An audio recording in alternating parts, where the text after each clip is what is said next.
Hello, welcome to When the Smoke Clears. I am the Recovery Club. What's happening, man? I hope you guys are doing great today. I know my day is going just fine.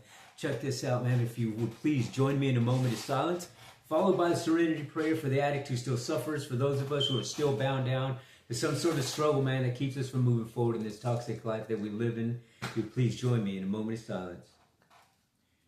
God, grant me the serenity to accept the things I cannot change, courage to change the things I can, wisdom to know the difference. All righty. Well, now that we got that squared up, check this out, man. I got a little something for you guys today. I think you guys will like it. Something that I currently practice in my own life, in my own spiritual practice, in my practice of Buddhism.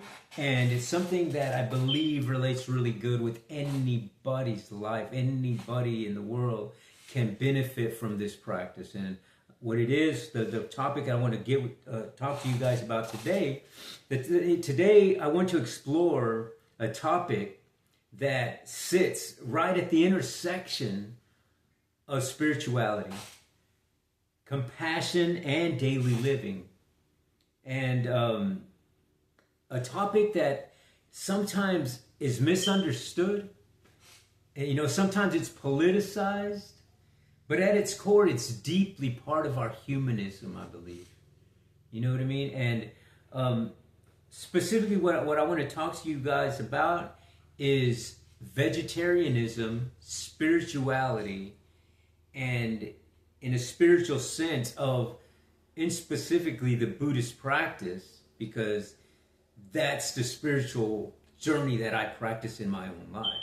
So I want to give it to you in that retrospect, because I can't give it to you in any other because I don't practice it other things, you know what I mean? I practice vegetarianism in the context of spirituality in my Buddhist practice, and so that's what it is. And so I'm gonna get my notes here and kind of we'll move along, you know what I mean?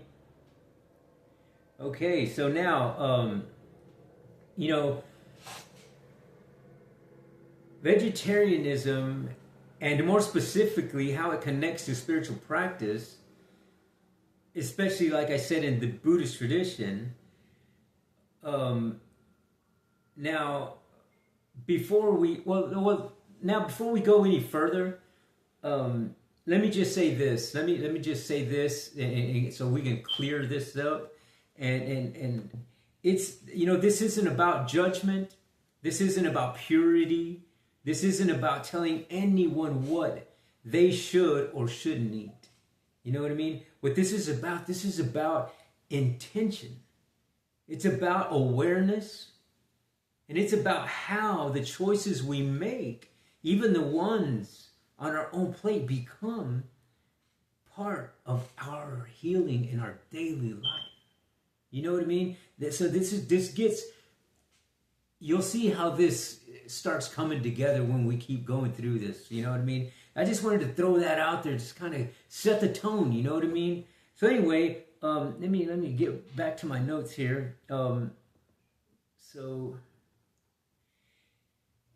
Buddhist foundation has a term that is part of the first precepts called ahimsa, which is a Sanskrit term that means nonviolence. And in Buddhism, the very first ethical guideline is simple and profound.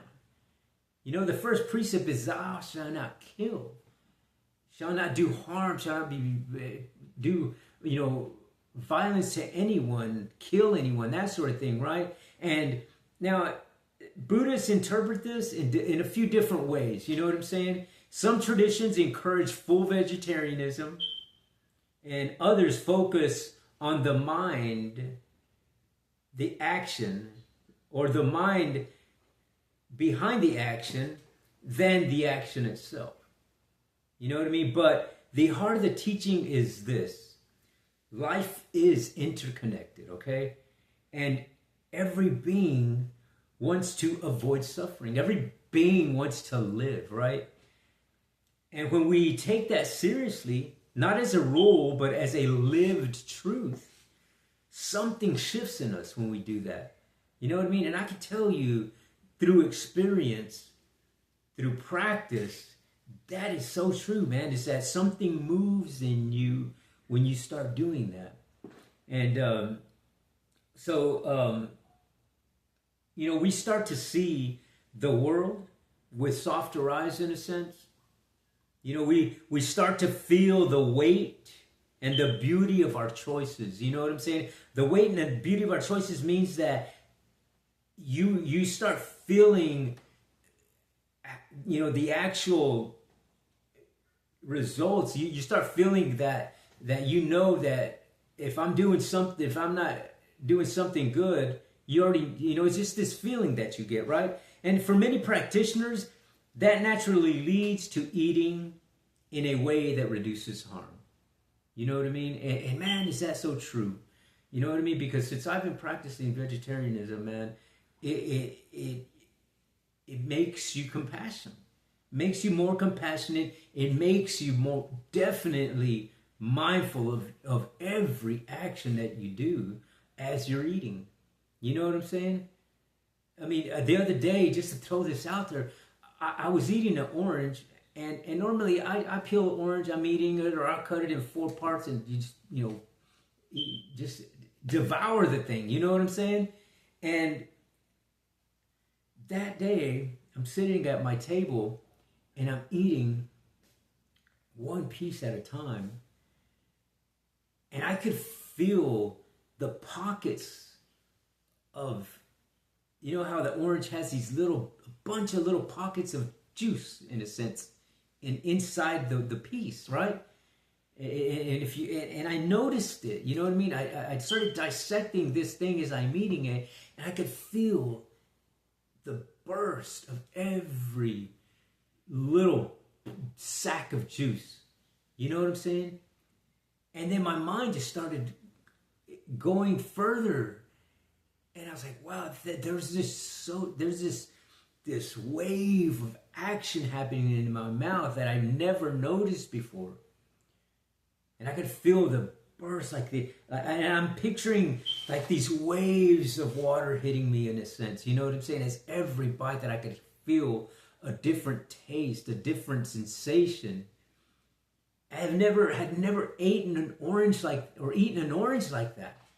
You know what I mean? And to have the compassion and the mindful thought process to enjoy it like that, it just made me think. It activated that part of my brain that normally for the average Joe isn't activated. You know what I mean? You just, boom, throw it in your mouth and you're done. But it got me to thinking, man, thank you for this tree that blossomed this orange. The person who picked it off that tree, the person who put it in the sack, the person who drove it to the grocery store, the person who unloaded it, the person who put it in that counter where I picked it up, the many hands that touched it before I touched it. This orange was reserved for me. The natural laws of cause and effect of that tree, when somebody planted that seed, the natural laws of cause and effect allowed that orange, somewhere along the energy frequencies that we live in, it was said that orange is supposed to be in my hand. It's supposed to be in my mouth so that I can experience that and understand how mindful eating works. You know what I'm saying? And had I not practiced vegetarianism, I might have not ever felt that. Why did I practice vegetarianism? Because I started practicing spirituality, because I started indulging in a practice that is called Buddhism, and started living it and putting it into practice in my own life. And it's amazing that just one facet of a spiritual practice can have such an effect on somebody. You know what I'm saying? So this is very, and then not only that, but I'm thinking now, wow, that happened, and now I'm sitting here sharing it with many more ears, many more eyes. You know what I mean? A beautiful thing, man, that it is. And anyway, let me keep going before I start wanting to go eat. All right, give me a second.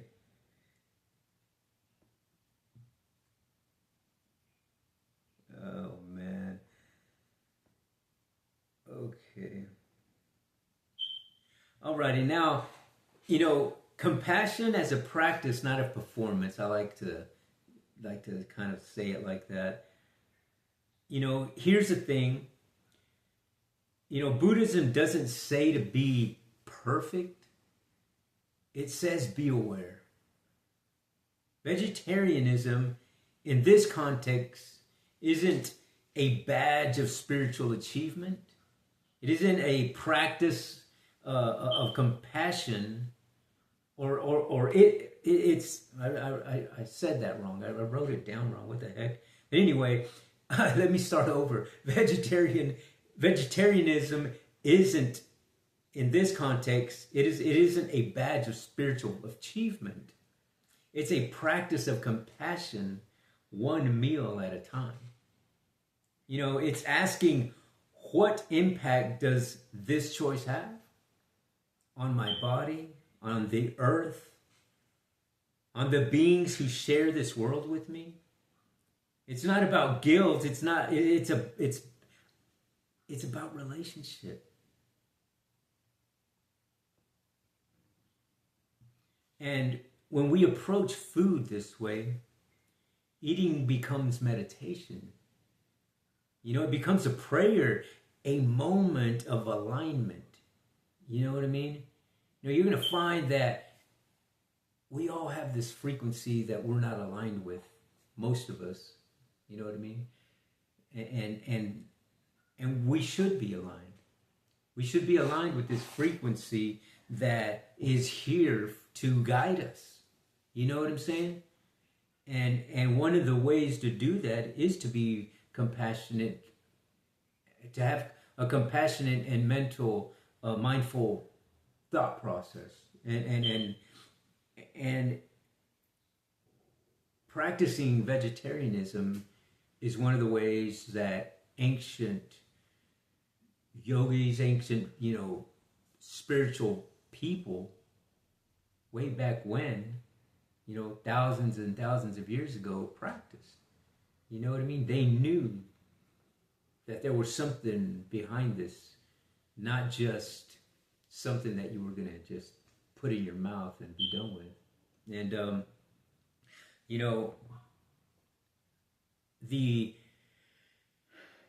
there's inner dimensions on how food shapes the mind.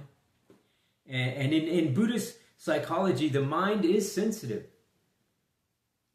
Like a lake that ripples in every pebble tossed in it. When you look at it in that metaphor, food is one of those ripples, or one of those pebbles, excuse me. And traditions like Zen and Tibetan Buddhism teach that certain foods can agitate the mind, while others support clarity, gentleness, and stability. Vegetarian diets are often seen as supportive of calmness, mindfulness, emotional balance, a sense of connection rather than aggression. Not because meat is bad, but because the energy of the food we eat becomes part of our inner landscape. In other words, our inner landscape, meaning the way we think.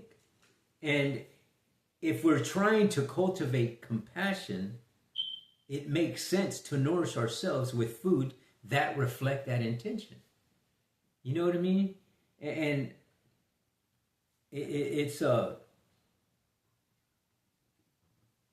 just a beautiful practice, I believe. You know what I mean? Because there's this thing called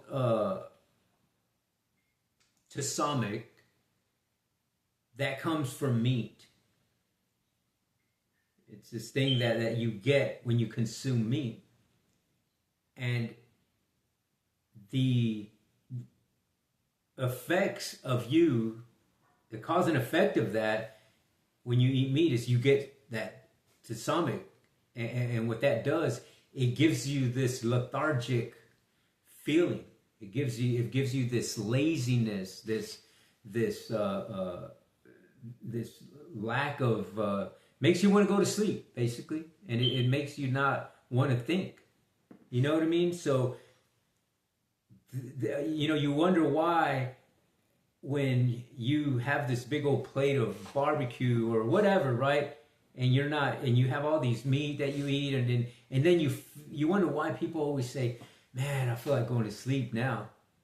You know what I'm saying? That's the tsumic in at work. You know what I mean?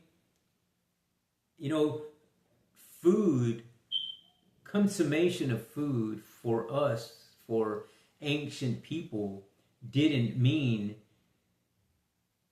that they consumed it to be tired, to fall asleep, to not think. Consuming food was to give you vitamins, to give you energy to stay alert. You know what I'm saying? To do things, to have action. You know what I'm saying? And we eat food today and nowadays that doesn't give us that. It gives us this lethargic feeling. You know what I'm saying? There's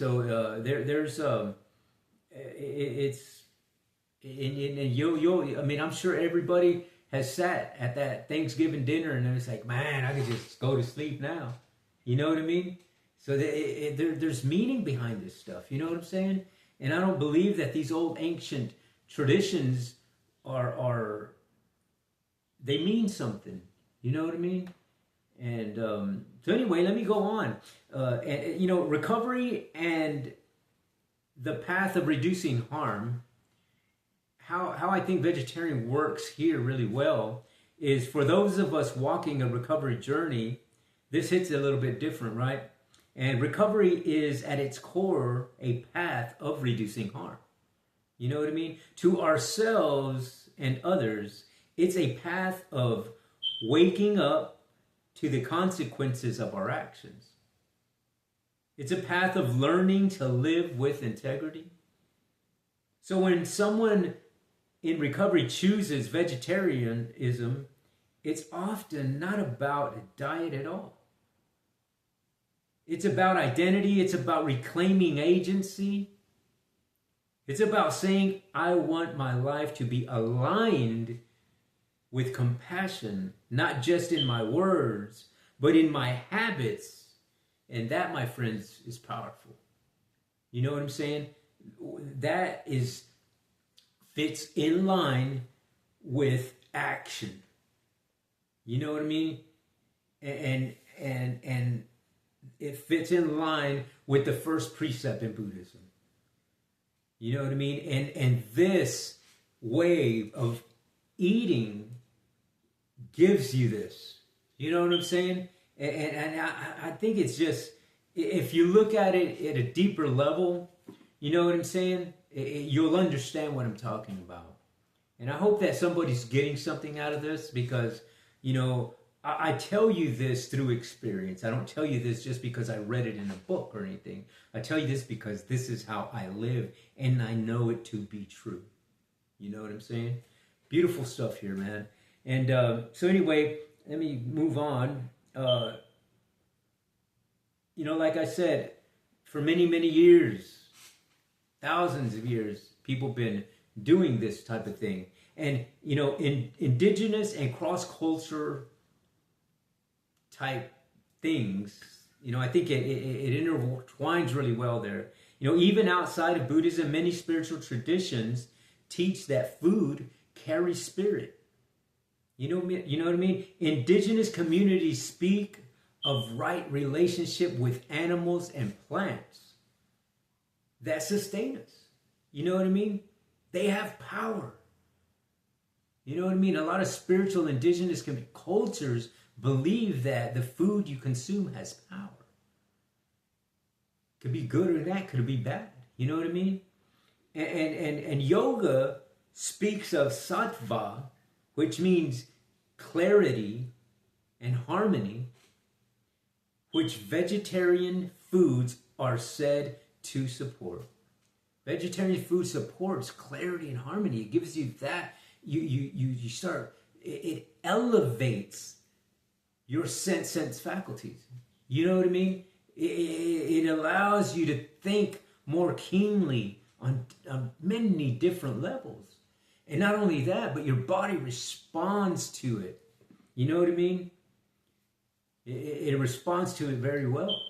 And man, I'm telling you, through experience, man, check this out. I've been involved in exercising and trying to eat good for many years. Many years has my life involved in exercise and a healthy eating,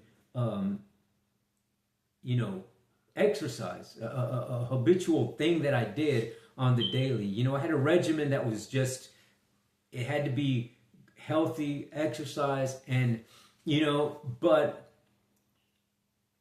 because I live in this world of samsara, this world of delusion, I would tell myself, I would talk myself into eating other things. Oh man, I can eat this hamburger. It's okay. All I got to do is, throw another hour at the gym. All I got to do is run a couple of more laps. All I got to do is do a few more crunches, and I can have this stuff. You know what I mean? And that's the delusion part. That's the part that you're not seeing, that, you know what? You're not keeping, and this is because I didn't have a spiritual presence at that point in time in my life. You know what I mean? I thought that I was living a good life by exercising and eating right. But all the meanwhile, I had no spiritual guidance. I wasn't living a spiritual path. Even though I was practicing these things in my life of working out and eating healthy, it didn't stop me from doing a line of cocaine. You know what I mean? It didn't stop me from drinking a couple of beers. It didn't stop me from, having a big barbecue. It didn't stop me from consuming these things that I know are bad. No, I was in this facade. You know what I mean? And ultimately, those things come up to the surface and show you that, hey, this is not, that's the natural laws of cause and effect. When you feed yourself bad things, when you're involving yourself in these bad environments, you become the bad environment. You know what I mean? And I can tell you what, man, through practicing the spiritual path that I'm on and practicing the way that I eat in a mindful and compassionate way, I've been able to do some things in my life, retain some things in my mental capacity, and it's a beautiful thing, man. It's a beautiful thing, and for me, it makes me want to share it with more people. You know what I'm saying? I feel like I need to share it with somebody, because it shouldn't only be for me. You know what I mean? And so again. So this isn't just a Buddhist idea. It's a human idea. It's a remembering of how many different cultures before ours had practiced this stuff. You know what I mean? And yeah. So you know what? I want to, let me grab my guitar here, man, because I just kind of want to do something for you guys real quick. Let me just pull up the screen.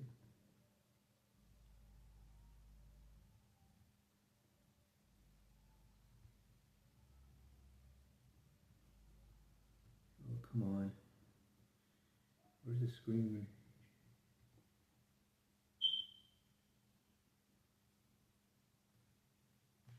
Alrighty. So with all that being said, what I want to do is I want to give you a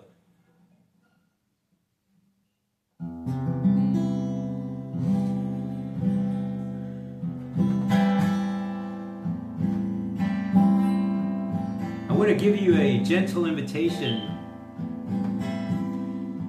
So if you're listening to this and thinking, maybe I want to explore this, here's my invitation to you. Don't make it a rule, make it a practice. Try one meal, one day, one moment of choosing compassion on your plate. Notice how it feels, not just in your body, but in your heart. Because at the end of the day, vegetarianism isn't Buddhism. Vegetarian in Buddhism isn't about food, it's about awakening. It's about connection. It's about living a way that reflects the truth we're trying to embody. That all living beings want to be free from suffering, and that our choices matter. Thanks for walking this path with me. May our meals and our life be seasoned with compassion.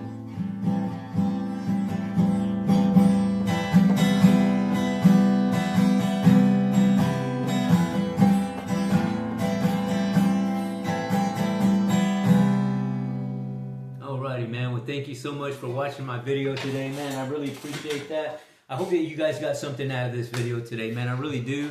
I guess at this time, if you would, please hit that subscribe button, man. Share my channel. Share it with somebody who needs it, man. And hopefully you come back, And just know that when you do hit that subscribe button, man, it doesn't cost you a thing, man. It don't cost you a thing at all. But you know what? You'll be helping out another veteran, another homeless person, another person dealing with PTSD, suicidal thoughts, depression, trauma, childhood trauma, addiction, alcoholism, drug addiction, suicidal thoughts, depression, grief, all those types of things, my friends, because you know what, man? At one point in time in my life, I dealt with all of those things. And you know what? I know a way out. And my way out could be your way out. So until the next time, man, on When the Smoke Clears, I am the Recovery